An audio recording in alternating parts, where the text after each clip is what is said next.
بسم اللہ الرحمن الرحیم۔ اب نوٹ کر لیجئے، یہ کتابیں اگر آپ پڑھنا چاہیں تو کتاب الملاحم میں پڑھیے۔ بدترین عذاب عربوں پر آیا کھڑا ہے، سروں پر تنا ہوا ہے۔ بدترین ایسی جنگ ہونی ہے الملحمۃ العظمیٰ، جس کو کہ میں بھی آپ کے گواہی پیش کر دوں گا، جسے کہا گیا ہے دی لاسٹ کروسیڈ۔ بش نے بھی کروسیڈ کا لفظ بول دیا تھا، پھر واپس لیا اس نے۔ نکل جاتی ہے جس کے منہ سے سچی بات مستی میں، فقیہ مصلحت بھی سے اور ہندے بادہ خار اچھا، کروسیڈ کہہ کر پھر واپس لیا۔ یہ کروسیڈ، اس کے اوپر جس قدر نقصان ہونا ہے عربوں کا، گریٹر اسرائیل بنے گا، یہ عراق، شام، اردن، سعودی عرب کا کچھ شمالی علاقہ، ترکی کا جنوبی علاقہ، مصر کا صحرائے سینا، اور اس کے ساتھ ہی جو بہترین اس کا زرخیز ترین علاقہ ڈیلٹا آف نائل، یہ سب یہودیوں کے قبضے میں جائے گا۔ اس کو حدیث میں کہا گیا الملحمۃ العظمیٰ۔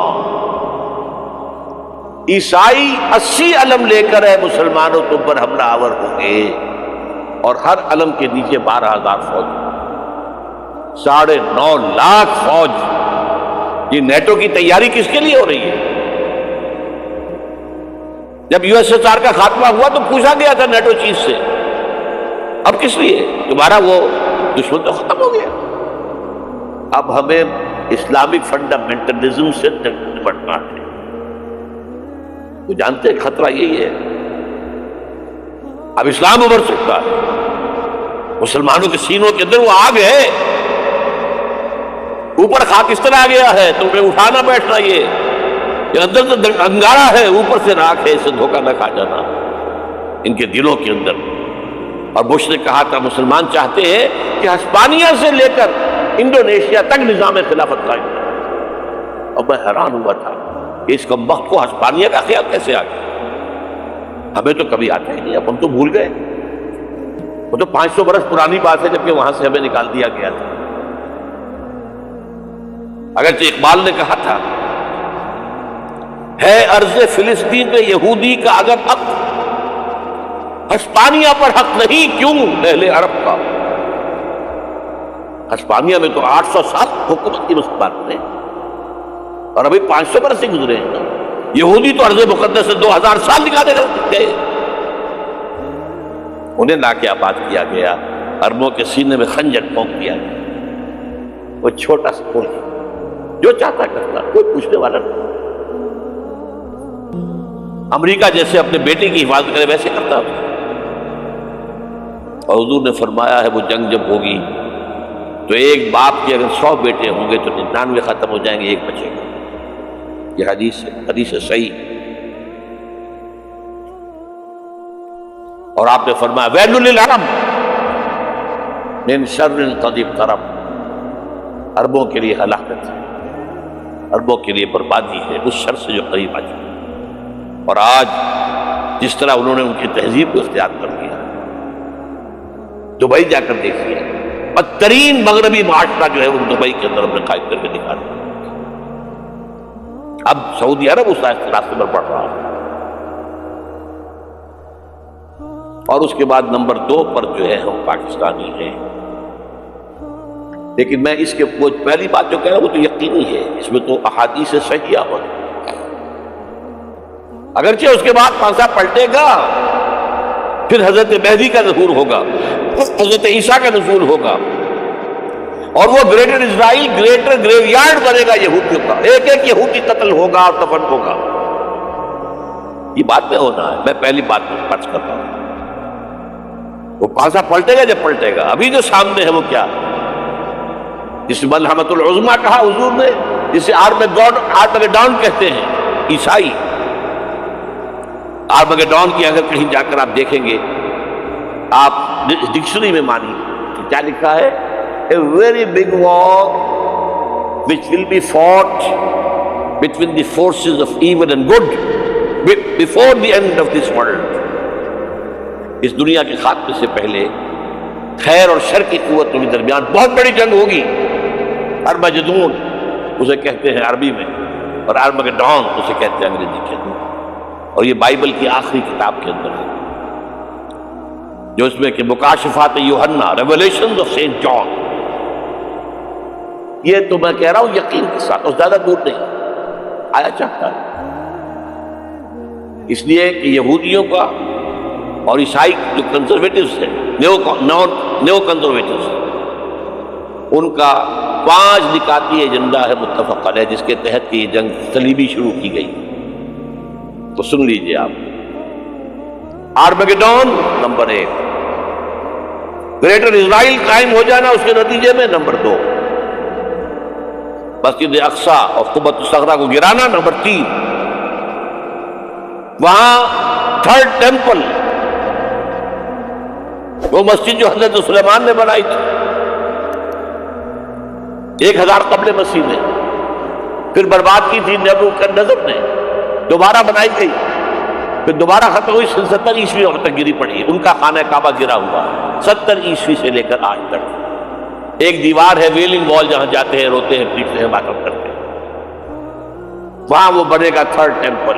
اور نمبر 4، اس میں لا کر رکھا جائے گا تخت حضرت داؤد کا. یہ تخت کہاں ہے اس وقت؟ یہ لندن شریف کے اندر، جو ان کی پارلیمنٹ کا جو چرچ ہے، ویسٹ منسٹر ایبے، اس میں رکھا ہوا. ایک پتھر تھا جس پر بٹھا کر حضرت داؤد کی تاج پوشی ہوئی، پھر حضرت سلیمان کی ہوئی، پھر وہ پتھر رکھ دیا گیا جب حضرت سلیمان نے بنایا ہیکل مسجد اقصی، وہاں رہا وہ. ہر بادشاہ جو تھا یہودی اسی کے اوپر بٹھا کر اس کی تاج پوشی ہوتی.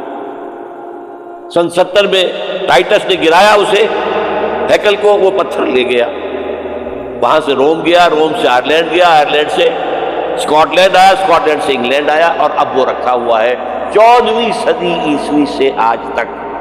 وہ ویسٹ منسٹر ایبے میں رکھا ہوا، ایک کرسی کی سیٹ میں اسے بنا دیا گیا ہے تخت کی شکل. اب انگریزوں میں کوئی ملکہ ہو، کوئی بادشاہ ہو جس کی بھی تاج پوشی ہوگی، اس میں ہو. یہ لا کر رکھا جائے گا 3rd ٹیمپل، اور اس پر یہودیوں کے خیال کے مطابق ان کا مسیحا آئے گا جو مسیح دجال ہوگا. عیسائیوں کے خیال کے مطابق حضرت عیسیٰ آئے گے، وہ ہمارا بھی خیال ہے حضرت عیسیٰ آئے گا علیہ السلام. بہرحال یہ تو بعد کی بات ہے نا. اس وقت جو میں عرض کر رہا ہوں، عربوں پر بہت بڑا عذاب، اور پاکستان کا معاملہ بتائیے، میں یقین سے نہیں کہہ سکتا. ہینگنگ ان دی بیلنس، ہو سکتا ہے اللہ تعالیٰ آپ پر رحم ہو سکتا ہے، اگرچہ اسی کو شرائط ہے. چمن کے مالک اگر بنا لیں موافق اپنا شاعت کی، چمن میں آ سکتی ہے پلٹ کر چمن سے روٹھی بہار. اب ہو سکتا ہے، اور یہ بھی ہو سکتا ہے کہ اللہ تعالیٰ نے معجزانہ طور پر ہمیں ملک دیا، ہم نے اللہ سے بدعہدی کی، وعدہ خلافی کی، غداری کی، نازا سزا دی جائے اور ہم سے یہ ملک چھین لیا جائے. It's just possible. دور نہ سمجھے، انہونی بات نہ سمجھے. جو گھیراؤ ہو رہا ہے آپ کے مغرب میں نیٹو فورسز اور مشرق میں بھارت فورسز، بھارتی فورسز گدھوں کی طرح بیٹھے ہوئے انتظار کر رہے ہیں پاکستان اور ڈسٹیبلائز ہو جائے، یہاں اور بدامنی ہو جائے. اب لاہور میں پھر آج دھماکے ہو گئے. 2 دن پہلے کا دھماکہ میں سہ کے آیا وہ آپ کے سامنے، وہ جانے بچی ہے. جو ہماری اکیڈمی کا حشر ہوا میں آپ کو نہیں بتا سکتا. یہ سارا کیوں ہو رہا ہے؟ تاکہ یہاں بدامنی ہو جائے اور ہمیں جواز مل جائے. مغرب سے نیٹو فورسز داخل ہو جائیں، مشرق سے بھارتی فورسز آ جائیں، اور ہمارے ایٹمی دام توڑ کر اور پھر ہمیں بھارت کے سامنے ڈال دیا جائے. نو ڈو ایز یو لائک. یہ ان کا نقشہ ہے. ہوگا کیا وہ اللہ جانتا ہے. ہوگا وہ جو اللہ چاہے. لیکن اللہ کا چاہنا جو ہے وہ کس پر منحصر ہے؟ یہاں انقلاب برپا کرو، یہاں اسلام لاؤ. اگر دھندوں میں لگے رہو گے تو وہ خود بخود نہیں آ جائے گا. صحابہ نے جانیں دی تھی، کتنی تکلیفیں اٹھائی تھی. 12 برس تک مکی دور کے اندر با نشہ درویشی در ساز و دمادم زن، جو پختہ شبی خدرہ پر سلطنت جم سن.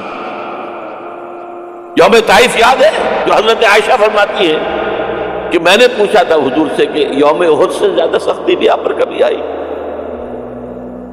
یوم احد پر کیا ہوا؟ تلوار کا وار پڑا تھا آپ کے چہرے مبارک، یہ جو رخسار کی ہڈی ہے اس کے اندر وار گیا ہے، اوپر خود کی 2 کڑیاں تھیں وہ اس پہ گھس گئیں، 2 دندان مبارک شہید ہوئے۔ وہ خود کی کڑیاں ایک صحابی نے اپنے دانتوں سے پکڑ کے کھینچنے کی کوشش کی، دانت نکل گئے، وہ نہیں نکلے، کیا جتن کر کے نکالی گئی ہوگی تو خون کا فوارہ اتنا خون گیا ہے کہ آپ بے ہوش ہو گئے، گر گئے، اور مشہور یہ ہو گیا کہ آپ کا انتقال ہو گیا، شہادت ہو گئی۔ یہ سیرت کبھی پڑھی ہے؟ حضرت عائشہ کے ہوش کا تو یہی دور تھا نا، یوم طائف میں جو آپ کی کیا تھی، بچی تھی، انہیں کیا پتا کیا ہو رہا ہے اس کے ساتھ۔ 3 دن تک وہ مکے کی گلیاں اور وہاں کے اوباش لوگ پتھراؤ کر گئے تھے اس امید میں کہ شاید وہاں کا کوئی سردار ایمان لے آئے، تو یہاں تو ابو طالب بھی فوت ہو گئے، یہی دنیاوی سہارا تھا، خاندانی سہارا تھا ابو طالب کے ذریعے، اور گھر میں ایک دلجوئی کرنے والی رفیقہ حیات تھی، وہ بھی، ان کا بھی انتقال۔ آپ نے کہا یہ عام الحزن ہے، اب تو سب کو طے ہو گیا قریش کو کہ آپ جیسے قتل کر دو، اسی لیے آپ گئے طائف، شاید وہاں کا کوئی بڑا سردار ایمان لے آئے پر، تو میں اپنا مرکز ادھر شفٹ کر دوں۔ تینوں سے ملے ہیں، تینوں نے وہ جواب دیے ہیں، نکل جاؤ یہاں سے، میں تمہارے ساتھ بات بھی کرنے کو تیار ہوں۔ اچھا تمہارے سوا کوئی نہیں ملا تھا اللہ کو نبی بنا کے بھیجنے کے لیے؟ دیکھو جاؤ، میں بات نہیں کرنا چاہتا، ہو سکتا ہے میں بے عزتی کر بیٹھوں، واقعی تم اللہ کے نبی ہو تو میں مارا جاؤں گا، جاؤ جاؤ جاؤ۔ یہ سلوک محبت کے ساتھ، اور پھر چھوکروں کو، اسٹریٹ ارچنز جنہیں آپ کہتے ہیں، اشارہ کیا تھا، خبر لو ان پتھراؤ ہو رہا ہے، ساتھ کوئی ہے ہی نہیں، ایک آدمی سے، زید ابن حارثہ۔ اب سامنے سے پتھر آ رہے ہیں تو حضرت زید آگے آ جاتے ہیں، ڈھانپ بنتے ہیں، مجھے لگے پتھر دور کر رہے ہیں، آپ پیچھے سے آ رہے ہیں، چاروں طرف سے تو ڈھانپ نہیں بن سکتے، جسم لہو لہا، خون جا کر جوتیوں میں جم گیا ہے، جوتی اتر نہیں گئی۔ پھر وہاں سے باپ سے پہلے دعا مانگی، اللہم الیک اشکو ضعف قوتی وقلت حیلتی وہوانی علی الناس، اے اللہ تیری جناب میں فریاد لے کر آیا ہوں اپنے قوت کی کمی کا، اپنے وسائل کی کمی، اور جو ذلت و خاری ہو رہی ہے لوگوں کے سامنے، الا ملتقنونی، مجھے کس کے حوالے کر دیا، الا بعیدی یتجہمون، یہ میرے اوپر ہجوم کر کے آج حملہ کر دیا، اور عدو من لگتا ہمرے، یہ دشمن کے حوالے میرا باپ کیا جو چاہے کرتے ہیں۔ لیکن پھر ابدیت غالب آتی ہے، ان لم یکن علی غضبک فلا ابالی، اللہ اگر تو ناراض نہیں ہے تو مجھے کوئی پرواہ نہیں، سر تقدیم خم ہے جو مزاج یاد کا، مجھے اندیشہ یہ ہے کہ تو ناراض تو نہیں ہے، یہ تکلیفیں جھیلی ہیں۔ سینکڑوں صحابہ نے جانوں کا نذرانہ پیش کیا، احزاب کی جنگ میں فاقوں پر فاقے ہو رہے تھے، اور ان فاقوں کی حالت میں خندق کھودنے کا حکم ملا ہے، لوگوں کی کمریں دوہری ہو رہی ہیں، پتھر باندھے ہیں اپنے پیٹوں سے، اپنے چادروں کے ساتھ کس کر قبر دوہری، اور جب صحابہ کدالیں چلا رہے ہیں تو کیا کہہ رہے ہیں، نحن الذین بایعوا محمدا علی الجہاد ما بقینا، اللہم لا عیش الا عیش الاخرہ۔ صحابہ کہتے تھے ہم وہ لوگ ہیں جنہوں نے محمد سے بیعت کی ہے کہ جہاد کرتے رہیں گے جب تک جان میں جان نکل جائے تو بات اور، جان ہے، چاہے ابھی بھوک سے قبر دوڑی ہوئی جا رہی، جان تو ہے۔ اور ایک دفعہ کہتے تھے اللہم لا عیش الا عیش الاخرہ، اللہ عیش زندگی تو آخرت کی زندگی ہے۔ اور حضور فرماتے تھے، حضور کے بیٹھے ہوئے نہیں تھے گاؤں تکیہ لگا کر، پتھر اٹھا اٹھا کر خندق کو سے لے جا کے باہر پھینک رہے تھے،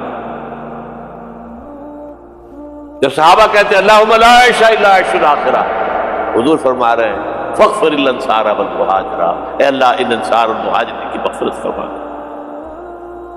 پھر حضور کی خدمت میں کچھ لوگ آئے، حضور اب یہ فاقہ ناقابل برداشت ہو گیا، دیکھیے ہم نے یہ پتھر باندھے ہوئے، حضور نے کرتا اٹھا کر دکھایا، وہاں 2 پتھر بندھے ہوئے۔ یہ ہے سیرت النبی۔ آپ کس چیز کو سیرت النبی سمجھتے ہیں؟ بہرحال اس موضوع پر میری ایک کتاب ہے منہج انقلاب نبوی، کہ انقلاب کیسے آیا تھا۔ اگر دل میں ذرا بھی آرزو پیدا ہو گئی ہو کہ اللہ قبول کر لے مجھے قبول کر لے اس کام میں، تو وہ کتاب آپ کے لیے مسٹ، اس کا پڑھنا۔